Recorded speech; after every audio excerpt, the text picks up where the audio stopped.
You're watching 11 Alive Morning News. 11 minutes of nonstop news starts now. Thanks for staying with 11 Alive Morning News. It is Thursday, November 9th. Time now is 6:47. For the next 11 minutes, only on 11 Alive, we will have nonstop coverage on everything you need to know to plan your day. First, evidence or free speech. A hearing starts back up today, which could determine if lyrics can be used in the YSL trial.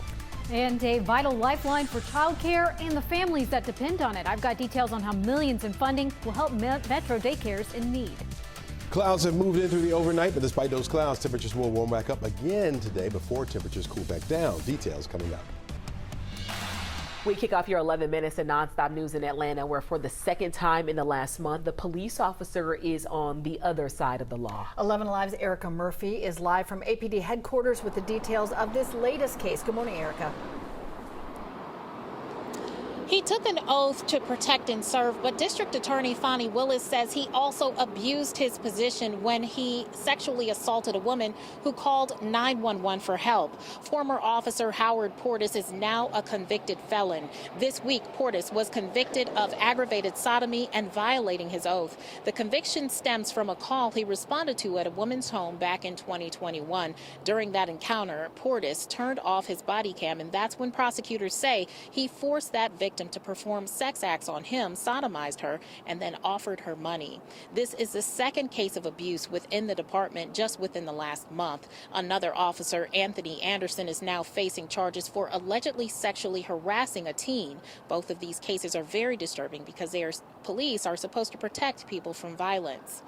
And Portis is scheduled to be sentenced on the 20th. He did resign from his position back in 2021. Reporting from Atlanta, Erica Murphy, 11 Alive News.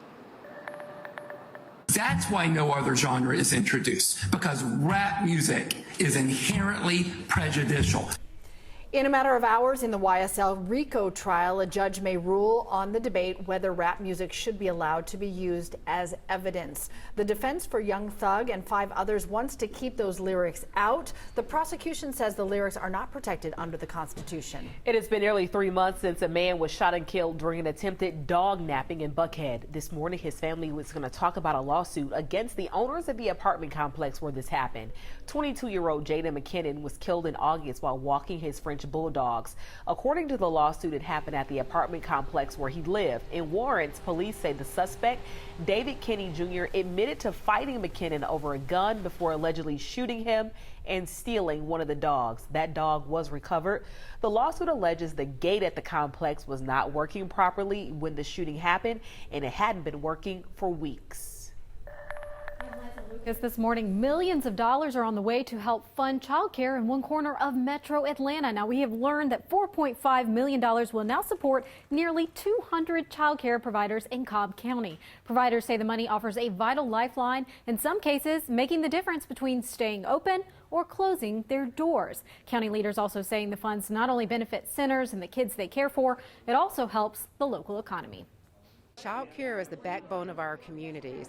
It supports families so that they can go to work, and it helps our economy. This means that they can keep that village that has helped their family continue to go and their children to grow. This money is possible as a result of American Rescue Plan Act funding, and the timing also significant after pandemic-era federal funds for centers expired in September. New this morning, Marietta City Council hopes to approve the single largest pay raise for public safety employees. All general employees will see a 4% raise. Electrical line workers' salaries will go up 5%. Police and fire will see a 7% bump. They'll have a minimum starting salary of $51,000. The raises go into effect December 10th.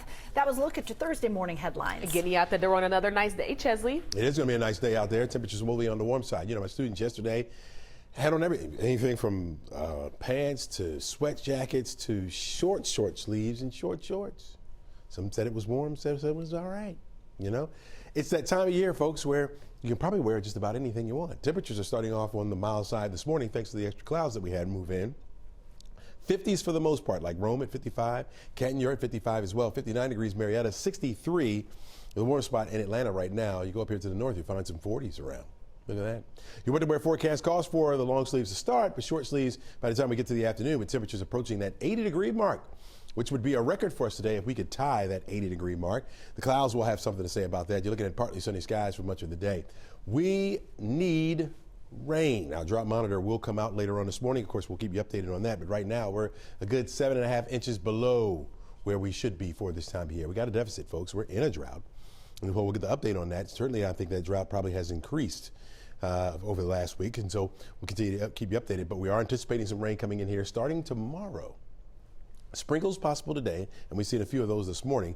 40% chance for that rain on Friday, 50% chance over the weekend. The other thing that will happen as a result is our temperatures going down. Got a cold front that we're tracking just off to the north and west of us that will make its way down to the south slowly.